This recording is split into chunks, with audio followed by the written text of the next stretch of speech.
Hey, this is Paul, Inventor 3, and we're going to be starting an experiment here with water. And what I want to find out is whether or not water is perceptive or reactive to our telekinetic slash psychokinetic energy. So that's what we're going to be doing here. I got 3 really nice jars, some acetone, distilled water, water meter checker, I got rubber gloves, good bag of rice. I don't see any little skins or black little flecks or anything inside there. It's all very, very nice, clean rice. A bowl. So I'm going to set this up. We're going to be right back. And I'm going to go into a lot more details here of exactly what I'm doing and the process and the setup here and how this is pretty controlled.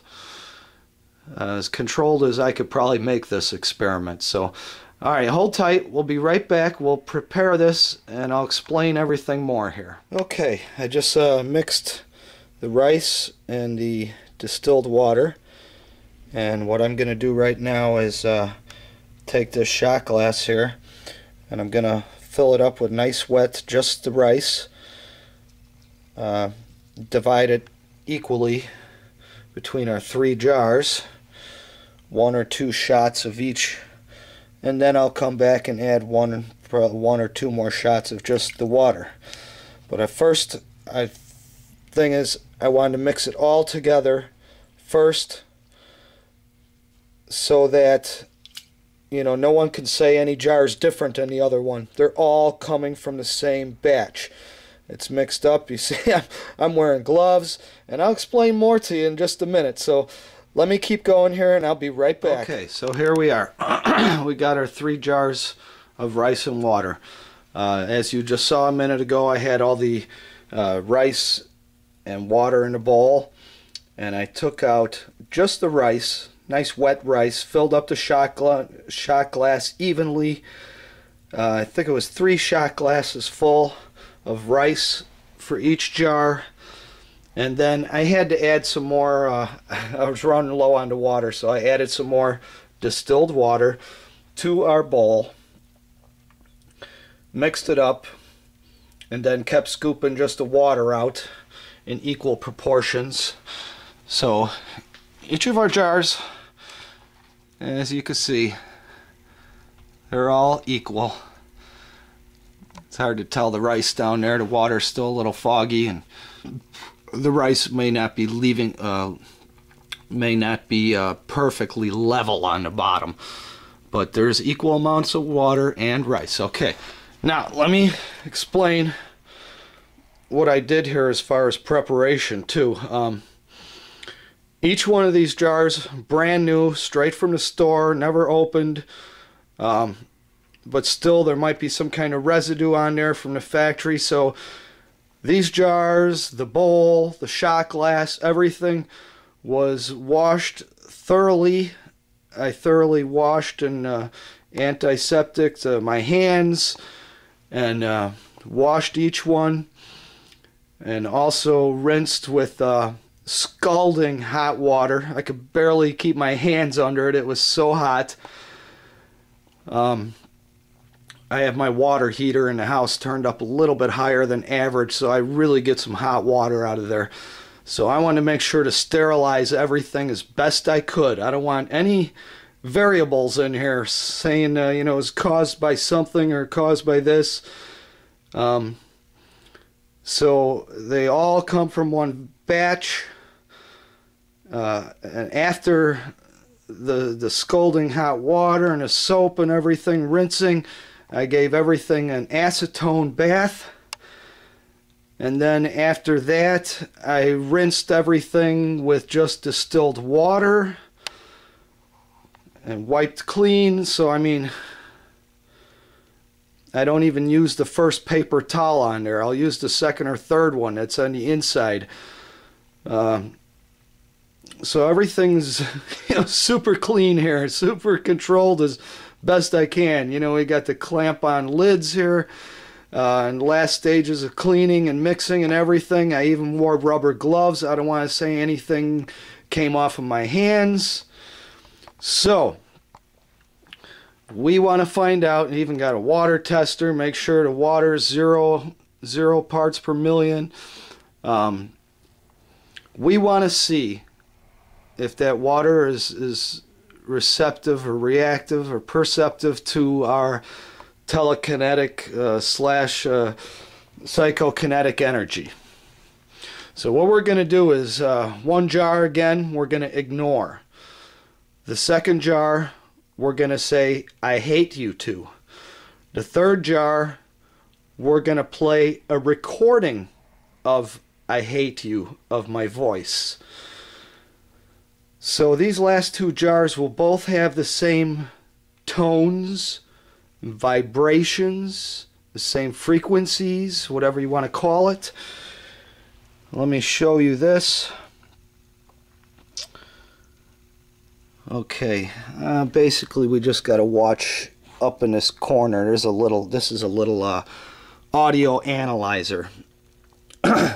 And we could just watch the decibels up here. And this is a voice recorder.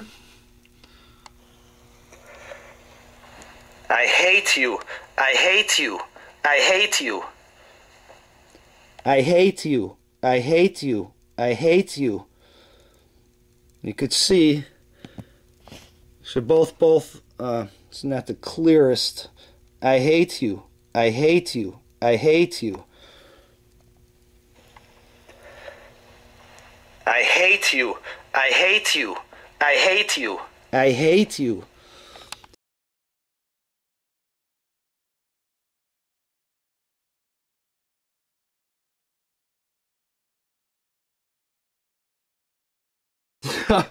Pretty darn close with decibels. I'm watching how far my microphone is from this microphone. So what I'm going to do now, when I talk to each one of these jars, first of all, I'm going to keep them separated a little bit. What I'm going to do is, when I talk to this one with my own voice, I'm going to pick it up very carefully, not to agitate anything, very carefully, walk all the way to the other end of my garage, and then talk to it. And I'm going to keep about the same distance as I'm keeping from my audio analyzer here, so that it has the same decibels as I just showed you. And same thing with this. When I play this, then I know the microphone's over on the side. I'm going to aim it towards a jar with the same distance in between them, so it has the same decibels. So, right, I'll walk across the garage with this one, speak to it, bring it back carefully, again, not to agitate anything, and then walk to the other end of the garage with this one and play the tape recording to it.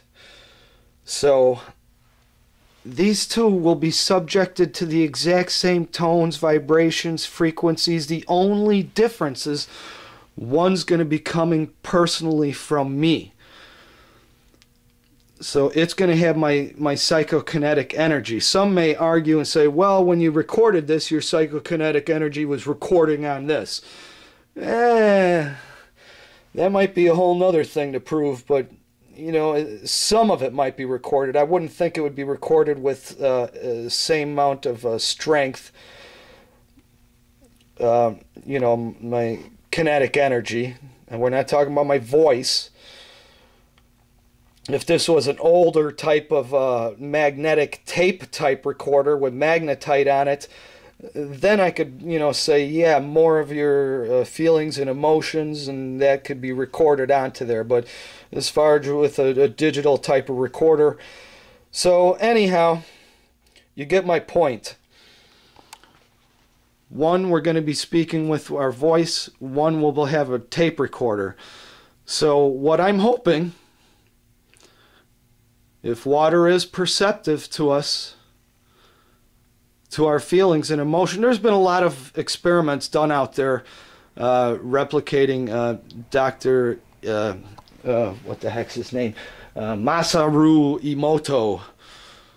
And there's a lot of different results out of there. So I think what I've done here is pretty darn controlled.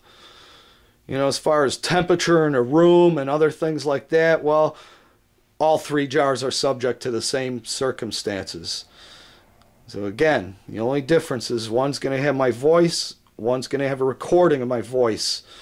So what I'm hoping is this one will have more reaction. We'll find out. I don't think anyone's ever done this experiment, so is it kinetic energy? Okay, so I'm going to try to do that at least twice a day. I'm going to mark my times down. Alright, just a couple more thoughts I wanted to add here is, you know, with a lot of people replicating Dr. Emoto's work, and a lot of people, you know, doing the jar thing here and speaking to jars, I hate you, I love you, and all these things. And that's why I had to do this experiment, because every time I see one of them, first of all, I'm not sure how controlled their experiment was, and two, I ask myself over and over again, is it the vibration or tones of their voice, or is it their, you know, telekinetic energy? And so that's why I had to do this. It's you know, somebody might have a higher voice, somebody else might have a deeper voice, and different tones and frequencies affect different things. So if you know, resonate with something, something's going to happen.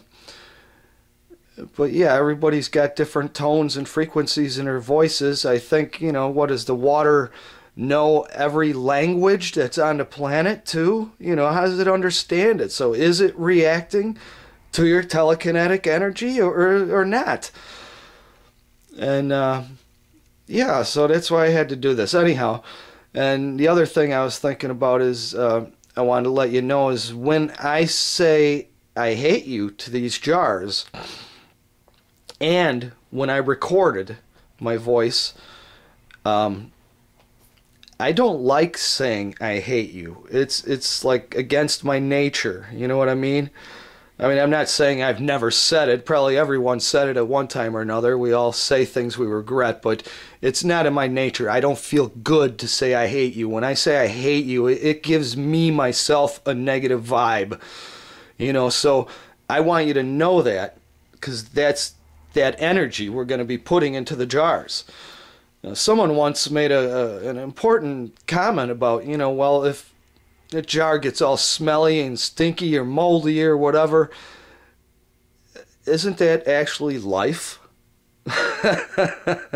Is that really a negative thing? We're promoting life?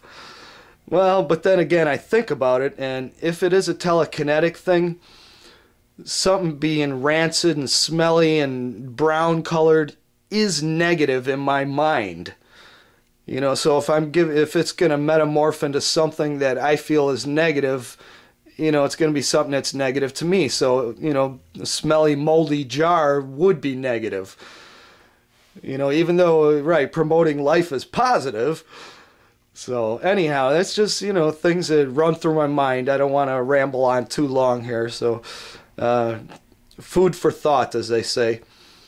So, again, we'll see what happens here. See you later.